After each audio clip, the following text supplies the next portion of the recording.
आप लोगों का ये कॉमन सवाल है मेरे पास कि डॉक्टर साहब आप स्टेम सेल थेरेपी करते हैं घुटने के लिए, आप पीआरपी थेरेपी करते हैं घुटने के लिए,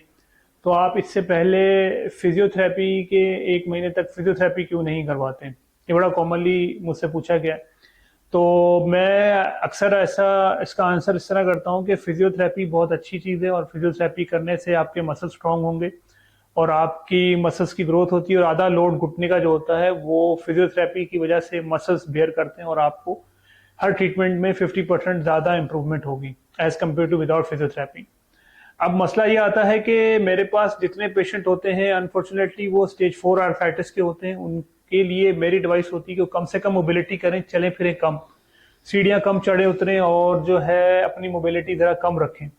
तो जब एक पेशेंट को अगर मैं 1 महीना फिजियो के लिए कह दूंगा तो वो उसे बार बार अपना, कुछ लोगों के पास लिफ्ट की सहूलियत भी नहीं होती, सीढ़ियां उतर चढ़ के उन्हें फिजियोथेरेपी के लिए जाना होता है, तो वो बार बार उतर कर आएंगे और फिजियोथेरेपी के डिपार्टमेंट में जाएंगे, फिर वो फिजियो करेंगे, फिर वापसी में वही सीढ़ियां दोबारा चढ़ेंगे। तो मेरी नज़र में तो फिजियोथेरेपी का बेनिफिट उनको जो होना था वो नहीं हो पाएगा, क्योंकि वो उतना ही ज्यादा अपने घुटने को पेन दे देंगे उस डिपार्टमेंट तक पहुंचने के लिए और वहां तक जाने के लिए और रेगुलर फिजियो करने के लिए। इसका मैंने जो इजी सोल्यूशन वो ये रखा है कि मैं अल्हम्दुलिल्लाह बहुत सारी वीडियोस बनाता रहता हूँ।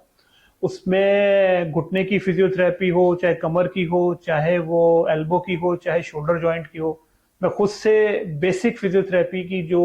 वीडियो होती है वो बना देता हूँ और अपने पेशेंट को अपना पर्सनल नंबर भी देता हूँ और वो वीडियो शेयर कर देता हूँ।